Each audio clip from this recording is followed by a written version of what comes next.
Daniel's coffee mug was still warm when my mother told me she was too busy to talk. The doctor had just shaken his head.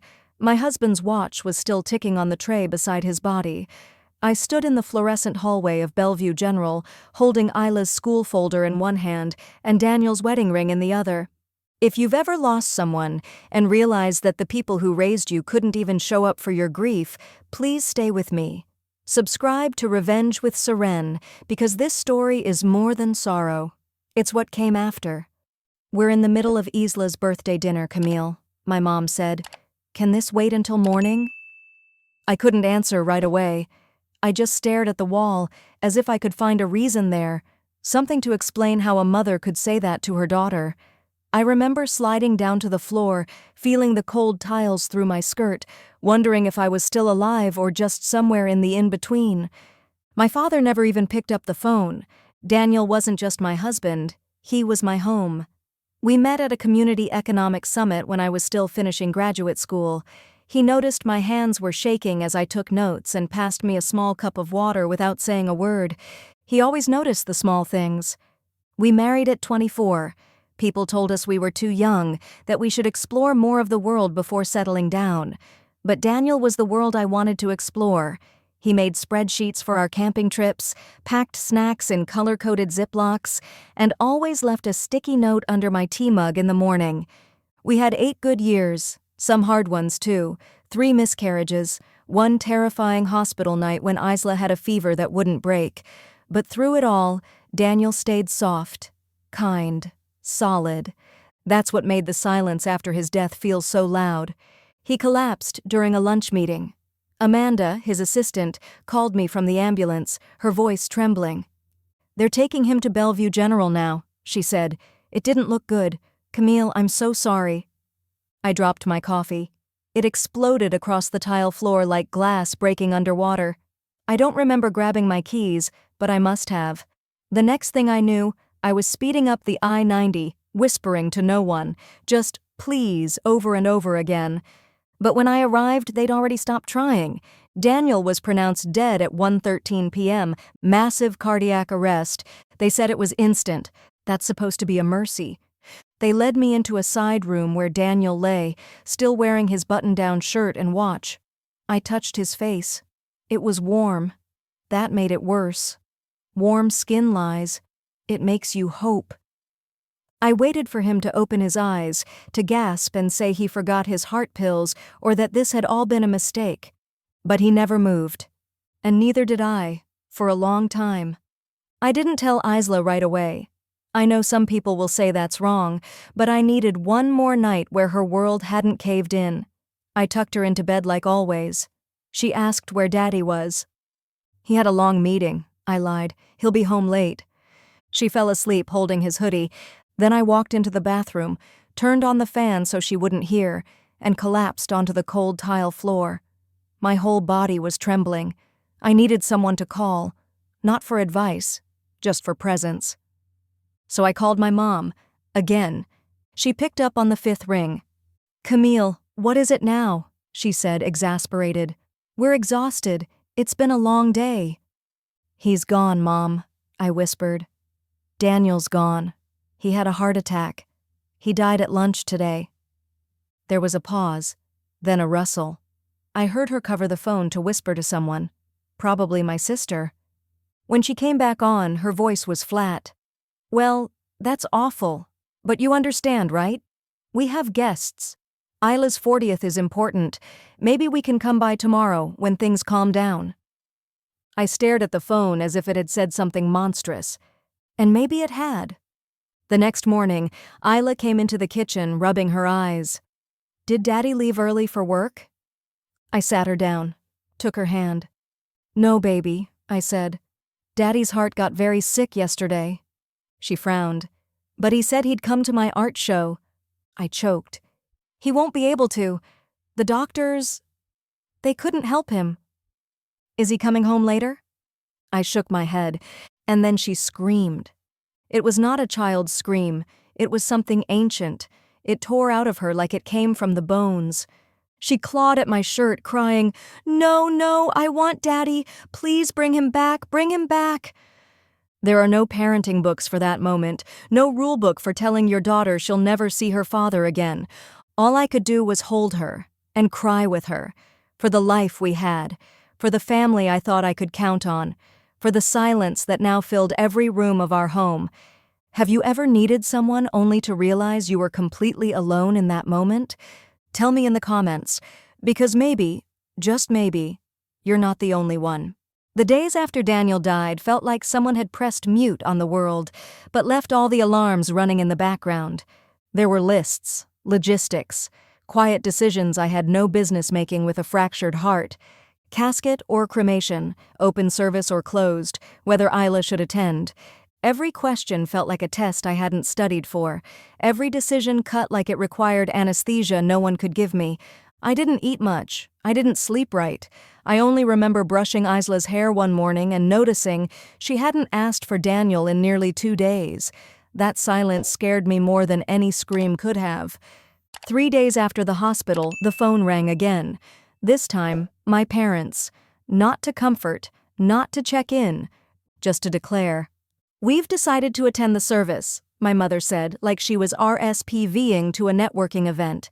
"Is it formal or more casual, like a celebration of life thing?" she added. I stared at the phone.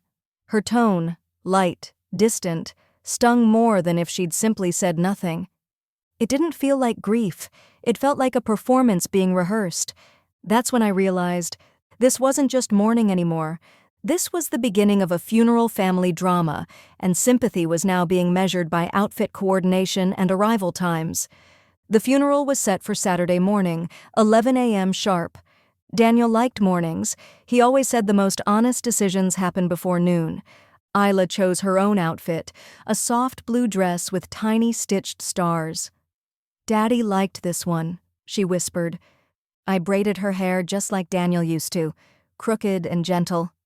We arrived early, before the flowers, before the murmurs, before the hollow condolences began. Daniel's co-workers came. His old high school teacher showed up. So did the neighbor whose mailbox Daniel had once fixed in the rain. They came with stories. They came with grief that looked real. At 10:48 a.m., my phone buzzed. "Traffic, don't start without us."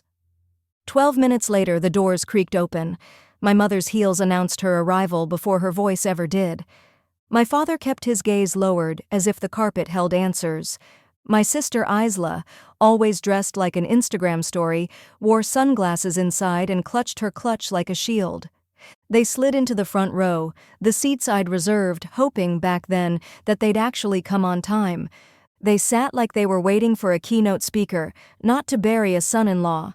When I stood to deliver Daniel's eulogy, my knees locked. But then I caught sight of Isla, sitting beside her paternal grandparents, legs swinging slightly above the floor, trying so hard to be still. And something unlocked in me. "I can't talk about Daniel in past tense," I began, "so I won't." I spoke about his crooked smiles, the time he belted out Tiny Dancer in the cereal aisle just to make Isla laugh, how he knew the mailman's birthday and the lunch lady's retirement date. I didn't paint him as perfect, I painted him as present, as good, and in a world that moves too fast, good is rare. And as I said those words, I noticed movement to my left. My parents were gathering their coats, before the final hymn.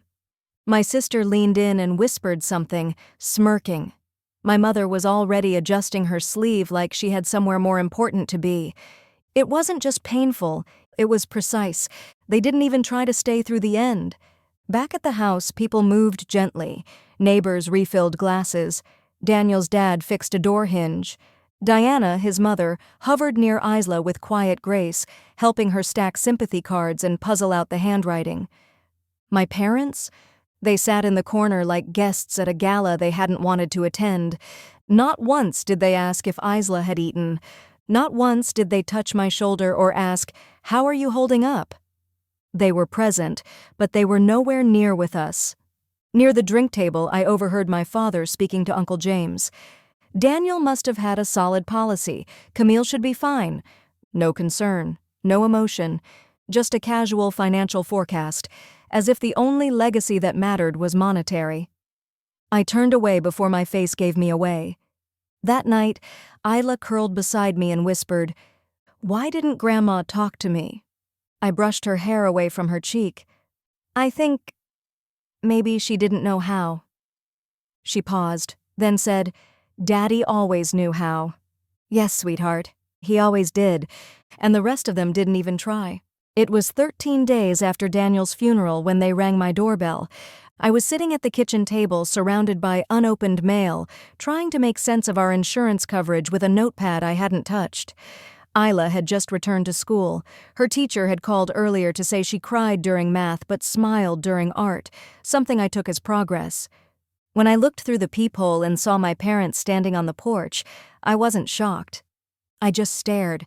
My mother was adjusting her lipstick in the reflection of the glass. My father had his hands clasped like a man preparing to pitch a business deal. I opened the door. "I didn't know you were coming." "We thought we'd check in," my mother said, brushing past me like she lived here. "See how you and Isla are coping." "Is she at school?" my father asked immediately. "Good, then we can talk freely."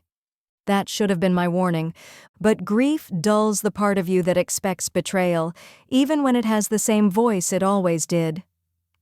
They settled into the living room. I made coffee without offering, and still, I brought it to them. My father was already eyeing the new sound system Daniel had installed a month before he died. "Nice setup," he said, like a casual compliment.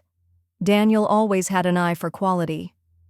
The past tense hit harder than I expected. They exchanged glances over the rims of their mugs. My father cleared his throat, the signal I'd grown up with, the one that meant, "Now we say what we came here to say."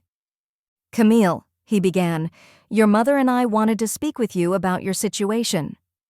"My situation," I echoed. "Financial," my mother clarified, "now that Daniel's gone." I didn't answer. I just waited. "Well," he continued, "we're not getting any younger. Our retirement took a bit of a hit this past year. You know how healthcare is." "You're asking me for money?" I asked without inflection. He nodded slightly. "We thought, considering Daniel's life insurance policy and the assets he left behind, you might be in a position to help." The phrase life insurance policy felt like ice in my chest. Daniel hadn't even been gone 2 weeks, and already they were trying to carve up the financial remains of our life. It wasn't just selfish, it was strategic, calculated. It was life insurance betrayal, and they didn't even seem ashamed. "How much are you thinking?" I asked, even though I already knew this conversation was ending one way. "Well," my father said, shifting forward, "we thought 50% would be fair. That would secure our retirement and leave plenty for you and Isla." 50% of the insurance? I repeated. He nodded like it was obvious. My mother added, "We supported you for so many years. Daniel would have wanted you to take care of family now that you can." That word, can, cut deeper than I expected. It wasn't about need, it was about access. "You think Daniel wanted this?" I asked quietly. "He understood how families work," my father said. "Give and take." "No," I said. "He understood exactly how you work. That's why he protected us from this conversation. That's why everything is in my name." The silence that followed was not surprise, it was realization. My father's face tightened. My mother blinked slowly, trying to shift her expression to something more wounded than defensive. "I'm saying no," I continued. "This isn't a negotiation." He stood slowly, like someone preparing for court. "We raised you, Camille, paid for your college, helped with the down payment on your house. All we're asking for is a little support in our later years." "You're not asking," I said. "You're expecting. And that's the difference Daniel saw clearly." "We're your parents," my mother tried. "You owe us something." "I owe Isla everything," I said. "Daniel made sure she'd be okay, and that's where it ends." They walked out with stiff shoulders and forced dignity. My mother didn't look back. My father only said, "We'll be in touch." I didn't reply. That evening, after Isla went to bed, I opened the bottom drawer of Daniel's home office cabinet and found something I hadn't been ready for. A sealed envelope, my name on the front, his handwriting, still careful, still calm. Inside was a letter dated 3 months before his death. "Camille, if you're reading this, I'm so sorry. I hope it's not now. But if it is, know that I prepared for you and Isla. All policies are in your name only. There are no open permissions for anyone else. Use it to build whatever future brings you peace. And please, don't let guilt shape your decisions. I trusted you for a reason. I love you, always. Daniel." I sat there in silence for a long time, not because of what it meant legally, I had already known that, but because of what it meant emotionally. Daniel had seen it coming, not the heart attack maybe, but the aftermath, the questions, the pressure, the way grief can draw vultures just as quickly as it draws casseroles. And still, he had trusted me to guard what mattered. As I placed the letter back into the folder and closed the drawer. No fanfare, no tears this time, just a quiet clarity settling into my bones. For days after that conversation, I kept thinking I'd imagined it. That surely no one would demand a widow give up half her husband's life insurance barely 2 weeks after burying him, that my parents hadn't meant it like that maybe I'd misheard them. But every time I opened Daniel's letter, I knew I hadn't misheard. I had finally heard them clearly. I didn't tell Isla what happened, not in detail. I just said Grandma and Grandpa had come over to talk, but it hadn't gone very well. She didn't ask much, not at first. But that evening, as I was cleaning up from dinner, I noticed her at the dining table with construction paper, markers, and a very serious expression. "What are you working on?" I asked gently. She looked up, blinked slowly, and said, "Something for Daddy. And maybe for them." I didn't press her.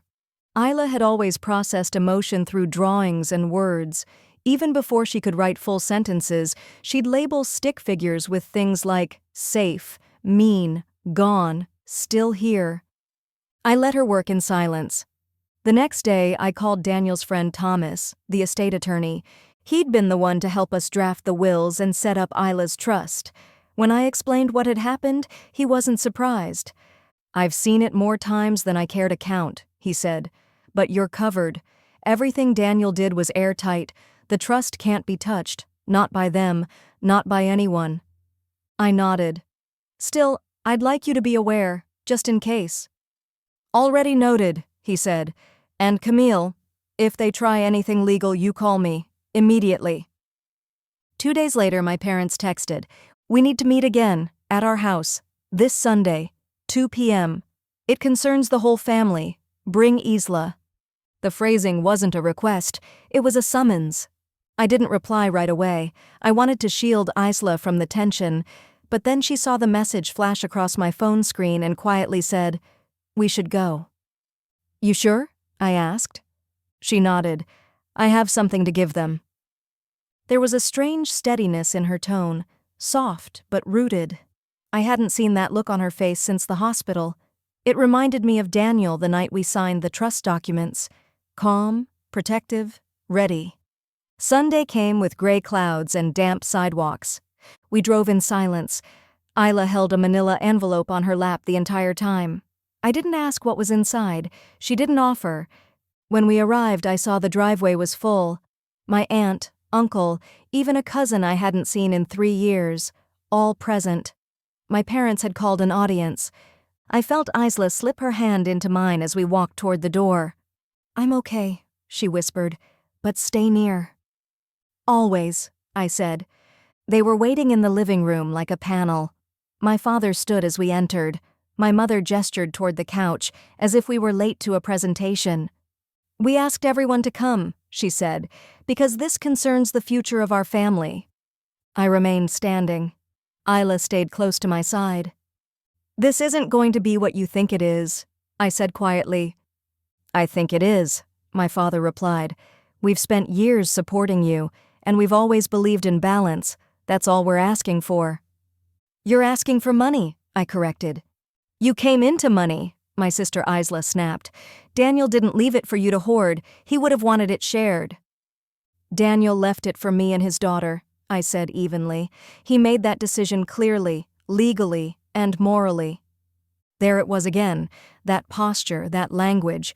"We supported you. You owe us." It wasn't love, it was leverage. This wasn't grief.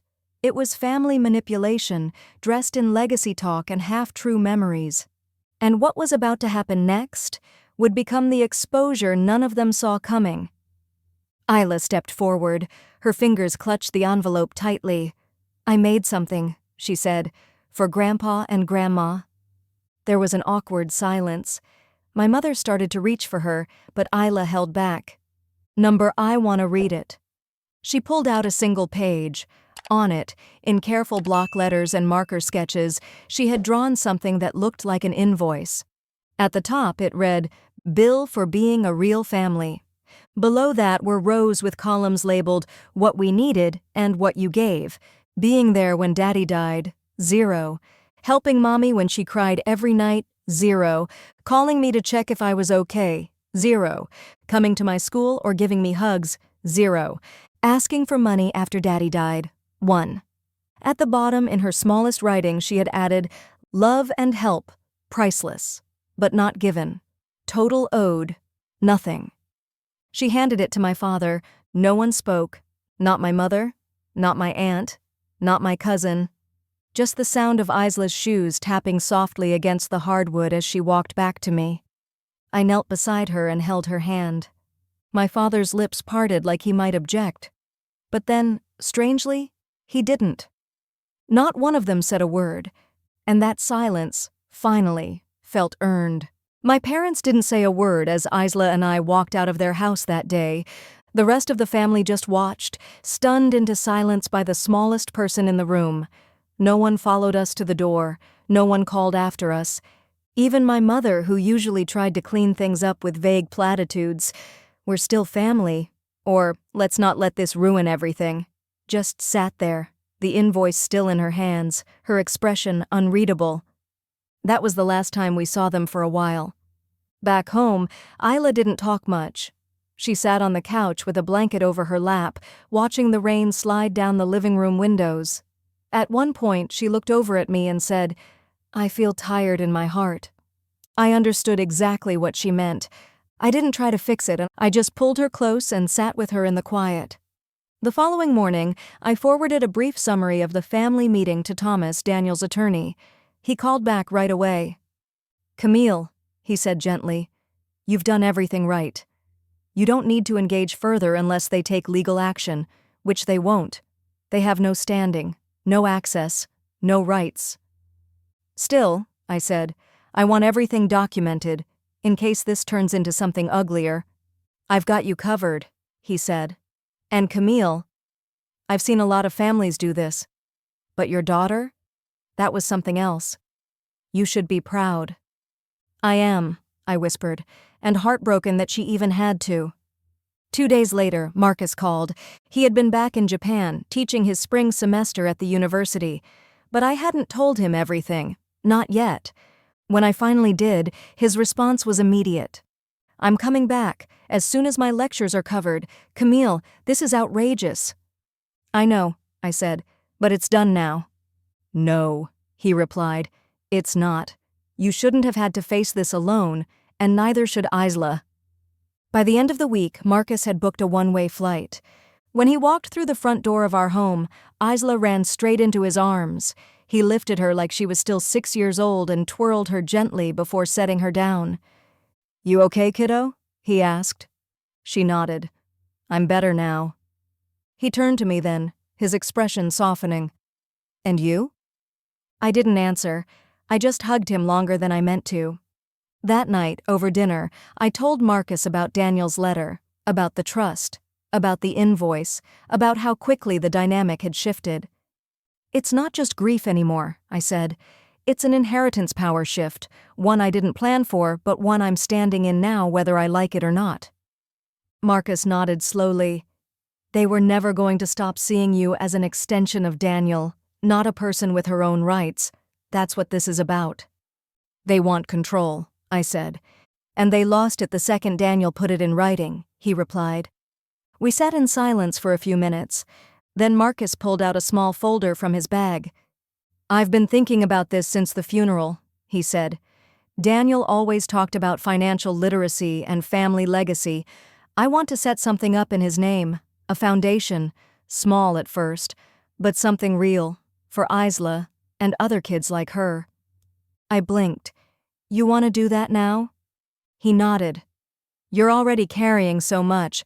Let me take something off your shoulders. I looked at the folder. It was a sketch, a proposal, an idea not just rooted in grief, but in purpose. Something Daniel would have believed in, something Isla could grow up seeing not as money left behind, but values carried forward. The next day, Marcus drove with me to meet Thomas in person. We reviewed the will again, every clause, every detail. We confirmed that the trust was ironclad, that my parents had no legal right to challenge anything, that Isla's future was safe. Still, Thomas said as he slid a copy of Daniel's letter across the table, if they come back again, this isn't just a legal boundary, it's a moral one, and it's already been crossed. Marcus nodded. Then let's make sure they don't cross it again. When we returned home that evening, there was an envelope in the mailbox. No return address, just my name. Inside was a letter, typed, formal, from my father, Camille. Since you've chosen to act selfishly and deny us what we've earned, we will be re-evaluating our relationship with you and your daughter. We did not raise you to be so cold. This is not how families work. There was no signature, just that. Not how families work. But here's the truth no one tells you. Sometimes when people say family, they mean leverage. And when that no longer works, they try shame. I folded the letter once and dropped it into the shredder. That was not family. That was threat disguised as disappointment, and it had no place here anymore. The letter from my father didn't arrive with any ceremony. No knock, no apology, no return address. Just a folded piece of paper slipped into our mailbox, its corners bent from the cold. Inside, a single message. Since you've chosen to act selfishly and deny us what we've earned, we will be re-evaluating our relationship with you and your daughter. We did not raise you to be this cold. This is not how families work. No signature, just guilt, wrapped in entitlement pretending to be wisdom. But it was clear, they hadn't come for Daniel's legacy, they'd come for control, and what stung most was that they still thought they had any. I didn't reply. I didn't even pause. I scanned the letter, emailed it to Thomas, the attorney Daniel had trusted, and dropped the original into the shredder, one hand still sticky from slicing strawberries for Isla's lunch. Grief used to shake my hands.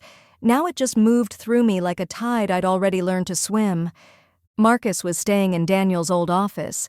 Each night after Isla went to bed, we'd meet in the living room, papers spread across the coffee table like puzzle pieces, ideas sketched in ink and resolve. The foundation Daniel had dreamed of? It had a name now, the Daniel Monroe Legacy Fund. Its mission, to teach financial literacy, college prep, and practical life skills to middle schoolers, especially those from overlooked zip codes. Not just about honoring him, Marcus said one night, flipping through a proposed curriculum. It's about protecting what he believed in. He was right. This wasn't grief work anymore. It was legacy protection. And no letter, no silence, no inheritance guilt could touch it. Our first event was intimate. 10 families in a library rec room, folding chairs and plastic cups of lemonade. Marcus used Lego bricks to explain compound interest. The room laughed, nodded, asked questions. Isla sat in the front row, hands folded in her lap, her sketchbook open. Afterward, she passed out bookmarks she'd made, each one decorated with Daniel's quotes. One said, "Doing the right thing never feels like a performance." Another, "Start where you are. Use what you know. Finish what matters." When I asked her where she got that last one, she shrugged. "Daddy said it when we built my science fair volcano." Meanwhile, my parents stayed silent. Not gone. Just absent. No texts, no invitations, no final push. For the first time in months, their quiet didn't feel like punishment. It felt like peace. But others noticed. My Aunt Barbara called unexpectedly. "We heard pieces of what happened," she said. Her voice trembled. "Terry and we're ashamed. We didn't know how far it had gone. We should have stood up sooner." "It's okay," I replied. "You're here now." She offered to help with the next event. I said yes. Then an email arrived from my cousin Jennifer, the same one who once shared a bunk bed with me during summers. I've always seen how differently they treated you. I was just too young to name it. But what they did after Daniel died? That wasn't family. That was power play. I see you now, and I'm sorry. Her words made me cry harder than my parents' rejection ever had. We weren't replacing family. We were recognizing who'd always shown up as family, whether or not they had the title. Daniel's parents visited for spring break. Diana brought linens. Robert fixed the porch railing. They didn't bring speeches. They brought soup. They brought stories. They brought presents. And that, more than money or apology, protected the part of Daniel that still lived in us. One rainy afternoon, I found myself alone in the garage, dusting off Daniel's old workbench. It still smelled like cedar and engine oil. Tucked between scraps of sandpaper and a box of mismatched screws, I found a notebook. Daniel's. His handwriting curled across the pages like he'd only stepped out for a second. Near the back, on a ripped sheet, he'd written, "Set up trust. Finish Isla's memory box. Teach Camille how to use the saw. Show Isla how to check tire pressure." In the corner, scribbled small, "In case I run out of time."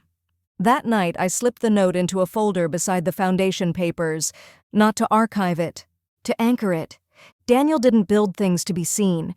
He built them to last. And now, so was I. It came in the form of an invitation, cream-colored cardstock, embossed edges, gold script, no return address. Inside it read, "You and Isla are invited to a small family brunch. No pressure, just a chance to reconnect. Love, Mom and Dad." I held the card for a long time before saying anything. Marcus, sitting across the room with his laptop open and a folder of foundation receipts nearby, looked up and caught my expression. "What is it?" I turned the card toward him. He read it, then exhaled through his nose. "They want to reconnect now?" I nodded. He didn't ask if I would go. He knew I would, not to make peace, but to make truth visible. That Sunday, I dressed Isla in a navy blue sweater and pulled her curls into a soft braid.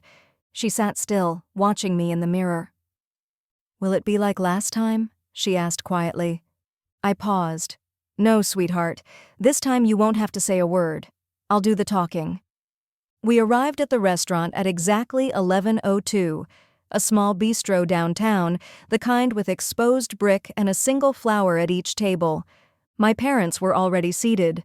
So was Aunt Elaine, Uncle Jim, and my brother Carter, who hadn't reached out since the funeral. His wife, as always, wore pearls like armor. They stood when we walked in, but no one came closer than necessary. The waitress brought water, then coffee, then awkward silence. My mother cleared her throat first. "We just wanted to say, we've been thinking about everything." I didn't respond. She glanced toward Carter, who nodded. My father leaned forward. "Camille, we've all made mistakes, but we're still your family, and we thought maybe we could discuss how to move forward. Together." Together. Such a gentle word for a room that once watched me fall apart and did nothing. "Move forward how?" I asked. My mother's hand hovered near her napkin. "Well, we were thinking it might be nice to plan something in Daniel's memory. As a family. Maybe a scholarship fund?" I almost laughed, because just days earlier, I'd announced the Foundation's second public event. Flyers had gone out. The website was live. A few community leaders had already signed on to co-sponsor. So I asked, "Why now?" They blinked. My father shifted. "What do you mean? Why plan something in Daniel's name now, after 8 months of silence, after you tried to invoice me for his death?" There it was. My mother's smile faltered. She reached into her bag and pulled out a smaller envelope. "This isn't about that," she said. "We just wanted to give you this." Inside was a check, $2,500. The memo line read, "For Isla, family support." Marcus had warned me about this. "This is what they do when confrontation fails," he'd said. "They use guilt. They wrap control in cash and call it care." In narration, keyword, financial guilt pressure. And here it was, financial guilt pressure, disguised as help, money meant to soften my stance, shrink my anger, and place me back into their version of the family structure, where gratitude replaced boundaries. I slid the check back across the table. "We don't need this." My father frowned. "Camille, it's not about need." "Exactly," I said. "It's about strings." They didn't deny it, because they couldn't. I folded my hands. "We already honored Daniel. We created a foundation in his name. We host events. We share his values. And we didn't need a family brunch to start." The room fell quiet. Even Carter looked down. When the bill came, I reached for it. My father tried to stop me.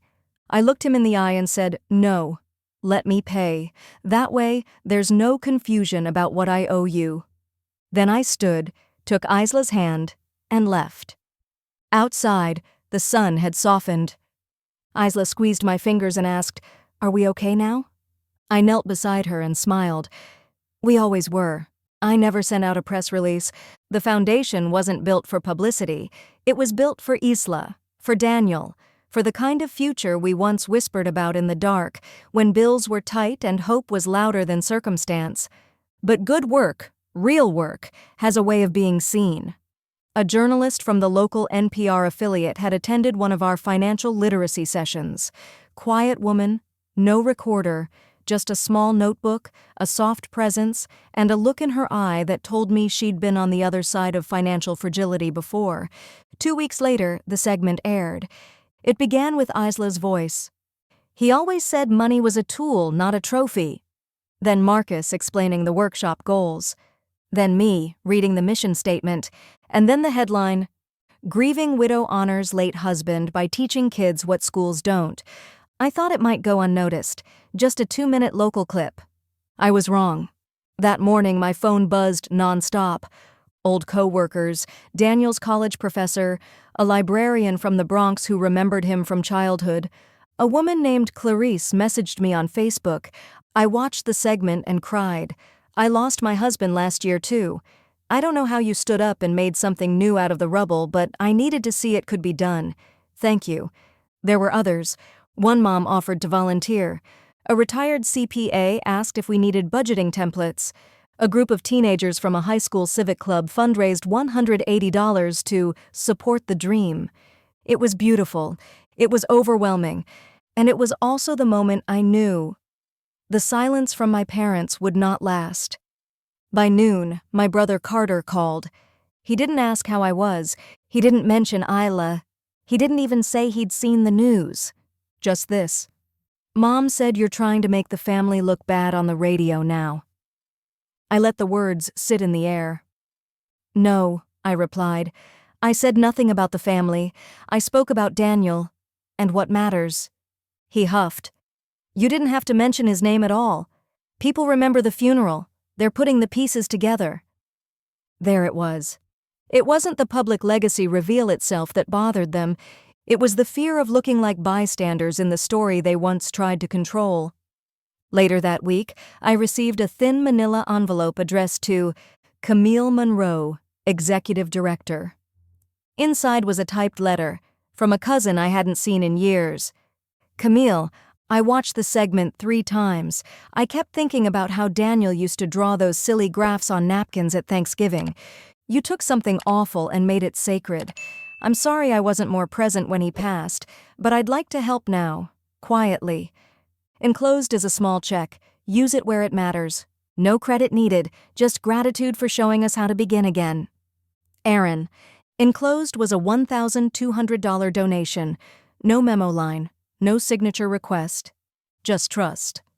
The next day, I added Aaron's name to the thank you wall on our website under Legacy Friends, right beside the first name I ever entered, Daniel M.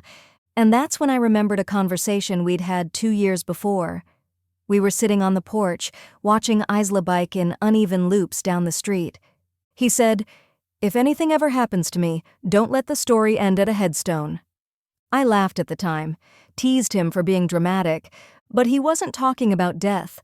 He was talking about memory, about motion, about meaning. After the story aired, Aunt Barbara called. She sounded shaken. "Camille," she began, "I didn't know. I knew they were cold to you, but I didn't realize how little they showed up. I feel sick." "It's okay," I said. "You don't owe me anything. I still want to make it right." She offered to host a fundraiser at her church. Small, informal. No speeches, just music, food, and a donation jar labeled Monroe Foundation for Financial Empowerment. I said yes. The event brought in $3,842. But more than that, it brought in faces. Fathers with kids, mothers asking how to open a 529 plan, retirees with gentle hands placing $20 bills into the jar like it was something holy. I watched from the side of the room, Isla beside me, her tiny fingers tracing the outline of Daniel's name on our banner. She didn't need to understand tax policy. She just needed to see what it looked like when a good man's story kept going. Of course, not everyone approved. An anonymous message came through the foundation website. "Nice PR stunt. How long before you start cashing in on your husband's death?" Another followed a week later. "Be honest. This is about revenge. You're just trying to embarrass your family." But I didn't delete them. I filed them under fuel.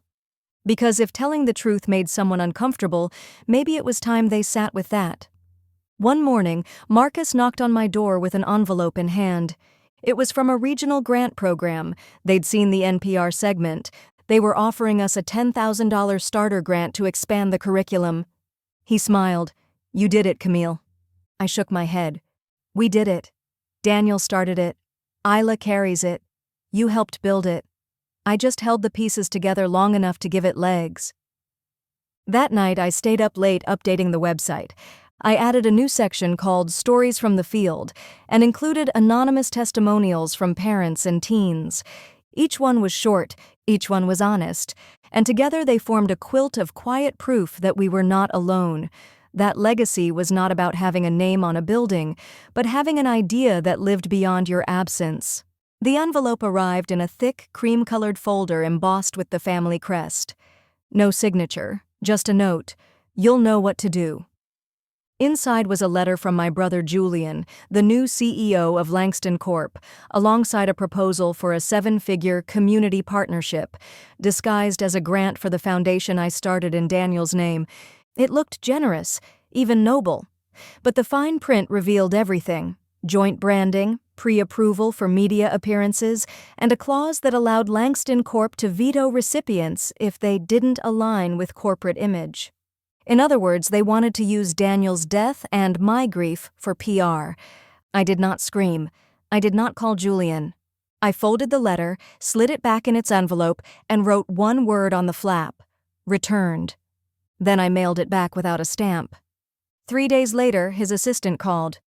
"Ms. Carrington, Mr. Langston was hoping to clarify some misunderstandings about the grant." "There are none," I said. "And it's Ms. Carrington now, not Camille. We're keeping things formal, right?" Julian never followed up again, but he did tell our parents, which is how I found myself sitting across from them 2 weeks later, watching my mother's disappointment curl around her teacup like steam. "You're letting bitterness get in the way of legacy," she said. "No," I replied gently. "I'm protecting the only thing in this family that wasn't bought." Daniel's foundation thrived without the money. In fact, it blossomed. We received smaller donations, handwritten letters from families who'd seen Daniel speak, notes from teenagers who remembered his kindness at their school, even when they didn't remember the subject he taught. The work became slower, harder, but purer. I hired 2 young coordinators from underfunded programs Daniel used to mentor. One of them cried when we offered her a full-time position. "This is the first place I've felt like I belonged," she whispered. Meanwhile, Julian's company faced quiet backlash. A whistleblower posted screenshots of the same PR clause I'd rejected. The public didn't take it lightly, especially when they discovered the intended foundation had declined the deal. They didn't name me, but the phrasing, "a grieving widow who knew better," spread through nonprofit circles like wildfire. At a networking gala that winter, a retired senator's wife approached me. "Camille Carrington?" I've heard of your foundation, the one that refused the Langston spin. That's us. She smiled. Good. We need more women who know when to say no, even when the money's loud. That was my moment of quiet revenge. No headline, no microphone, just a ripple of truth carried on other people's tongues, a silent correction to the story Julian tried to write. And unlike his, mine had no trademark, no clause, just Daniel's name and mine, side by side. Finally. It happened on a quiet Sunday morning. Lena had just come downstairs, her hair still damp from the shower, clutching a mug that read, "Bookstores over brunch."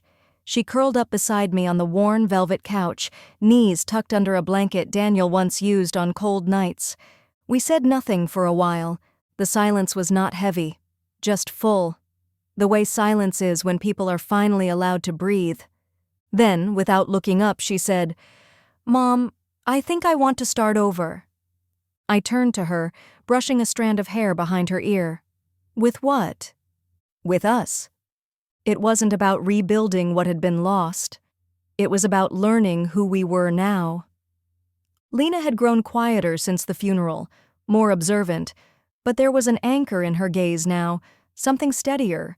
She told me she wanted to take a gap year, not to drift, but to volunteer, travel with purpose, help in the kind of programs her father once admired. "I don't want to pretend I'm okay by going back to college just yet," she said. "I want to be okay for real." I didn't argue. We made a pact. No pretending.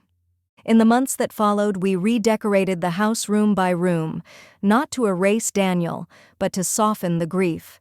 His favorite books remained, as did the watercolor he painted of our backyard the summer we planted lilacs. But we added new touches, a second-hand record player, linen curtains, a bird feeder Lena insisted on placing outside the kitchen window. The first time we saw a cardinal perch on it, she smiled and whispered, "Dad would have liked that." Meanwhile, I took on a new project. A young widow named Carla reached out through the foundation. She had 2 kids, no savings, and a lawsuit brewing over her late husband's denied insurance.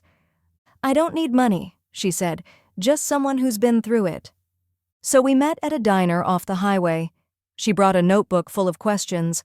I brought every ounce of honesty I had. We talked for hours. She cried twice, but she left with a plan and hope. It felt like something had shifted in me, too.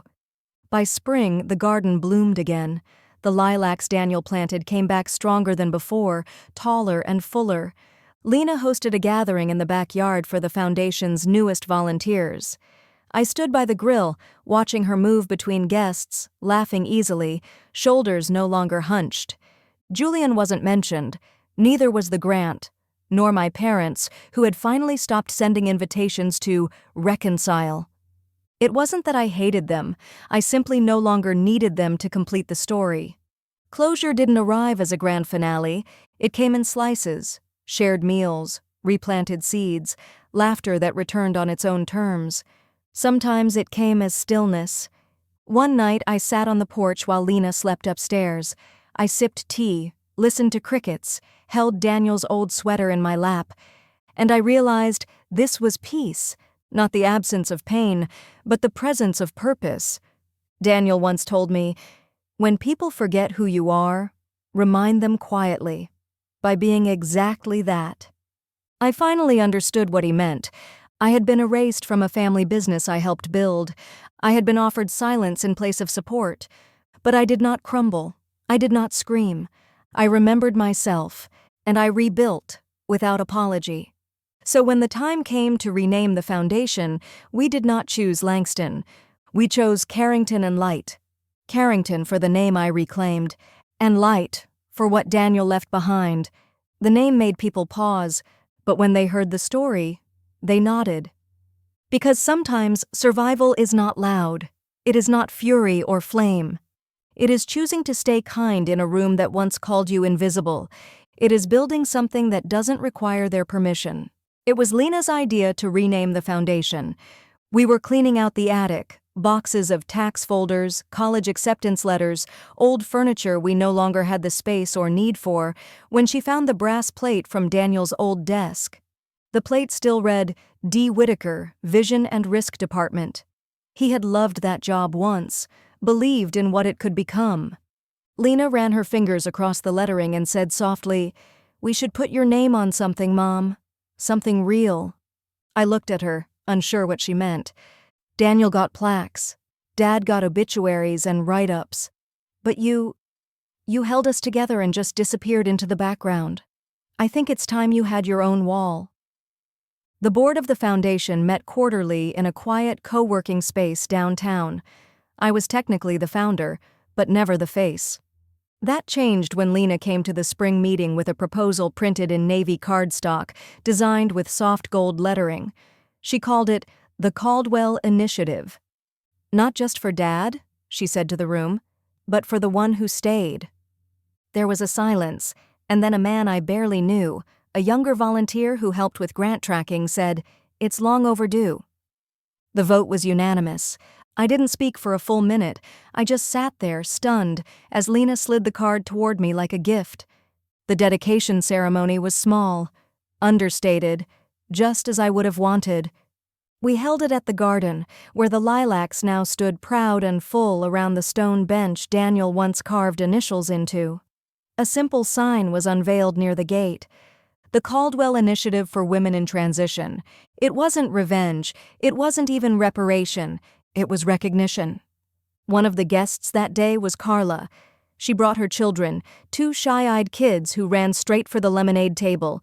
She hugged me tightly, then handed me a bouquet of daisies. "Because you helped me bloom," she whispered. I smiled, held the flowers in both hands. "Then we're growing in the same soil." Lena gave a short speech. She wore a pale linen dress and no makeup. Her voice shook, but she held steady. "My father always told me courage is loud," she said. "But my mother taught me something better. That real strength is sometimes quiet. That it keeps showing up, even when no one's clapping." She didn't look at me while she said it. She didn't need to. I was already crying. After the guests left, we sat on the porch again, just like so many nights before. The wind was gentle. A few fireflies blinked across the lawn. There was no music, no chatter, just the sound of 2 women at peace. "Do you miss them?" Lena asked, not specifying who. I took a long sip of my tea before answering, "Sometimes, but not the way I thought I would." "They still don't understand, do they?" "No," I said, "and they may never." The mailbox had been quiet for months, but that evening I found a white envelope inside. My name handwritten in pencil. No return address. It was from my mother. A birthday card. 2 sentences inside. "I hope you find peace in your choices. We did what we could." No apology, no warmth. I put it in the shredder without a word. Because peace wasn't something they could give me. It wasn't theirs to withhold. I had built it. Quietly. Piece by piece. In each woman I helped. In every decision I made for myself. In the daughter who saw me, not as broken, but as enough. I no longer needed their love to feel lovable, no longer needed their applause to feel worthy. And as the moon rose over the garden, I realized something else. The final act of healing is not a confrontation, it is a redirection, not to scream louder, but to walk towards something better. There was one more thing I had to do. It had nothing to do with confrontation or dramatic closure. I had tried that in my younger years, letters that were never answered, boundaries that were crossed again anyway. No, this time, I did not need them to know. I only needed to know it myself. Lena and I drove back to Millfield in early autumn. The leaves had just begun to turn. Bright russet and gold clung to the trees like one last celebration before winter. We parked a few streets over from the house I grew up in. It had been sold years ago, but I still knew the sidewalk cracks by heart. The porch still sagged slightly at the left corner. The bird bath remained chipped where I had once tried to spin it like a carousel. I walked up alone. The new owners had added shutters and a fresh coat of paint, but I could still see my mother's hydrangeas, struggling near the back gate. I stood there for a while, not to reclaim anything, but to release it. Lena waited in the car. She did not follow or press. She understood that some moments require solitude to truly land. We made one more stop that day. There was a small lake near the edge of town where Daniel had once promised to teach Lily how to fish. He never did. But I brought her there when she turned 12. We sat with sandwiches and library books, watching the sun fold into the water like a second sky. Now, it was just me and Lena. I carried a mason jar with wildflowers and a smooth stone I had carved myself. On one side, I etched the initials BC on the other. A date. Not the day Daniel left, but the day I registered the foundation. I placed the jar near the dock. Not as a grave, but as a landmark. A quiet reminder that even the most ordinary women leave maps behind. That night, I updated my will. Lena would inherit everything, but with a condition that the garden remain open to the public 3 days a week, that the Caldwell Initiative never bear anyone's name again, not even mine. Let it belong to the women who walk through it. Let it change as they change. The final email I received from my father's estate arrived quietly on a Monday. The lawyer had attached a scanned photograph of a family reunion, one I had not been invited to, one where I recognized all the faces except one, an infant I had never met, cradled in my sister's arms. I closed the email. I did not delete it. I let it sit there like a stone at the bottom of a river, because some memories are not meant to be erased, only allowed to rest. A year passed, the lilacs returned in bloom. Lena got a grant to expand our scholarship program, and I began hosting small workshops in the library wing, financial literacy, boundary setting, even classes on how to write your own will. A woman once stopped me after class. She looked to be about 65. "I thought it was too late for me," she said, "but you made it sound like maybe it isn't." I placed a hand over hers. It's never too late to stop fading. I never heard from my brother again. I no longer needed to. The silence did not sting anymore. It cleared the air. One afternoon, as I watered the edge of the garden, a young girl ran in through the gate. She was holding a crumpled flyer from the library and looking for the lady who fixes things. I crouched beside her and asked what was broken. She pointed to a cracked locket. I told her, "We may not be able to fix the locket, but we can make something new with it." And her eyes lit up, because no one had ever said that to her before. Sometimes legacy is not what we leave behind, it is what we let bloom beside us. And if you ask me what I gained from all this, not revenge, not status, not even closure, I would say this: I got my daughter back, I got myself back, and I found peace in the silence they thought would break me. What stayed with me most wasn't the moment Bianca walked away, it was the moment she stopped waiting for anyone to follow. She didn't need revenge. She didn't demand recognition. She simply chose to protect what mattered and let go of the rest. That kind of quiet strength often goes unnoticed, but it is the kind that endures. This was never a story about getting even. It was about reclaiming peace on your own terms and planting something lasting in the space where the pain used to live. Some stories don't end with closure, they end with clarity. If you saw yourself in this journey, subscribe to Revenge with Seren, where healing speaks even when no one else does.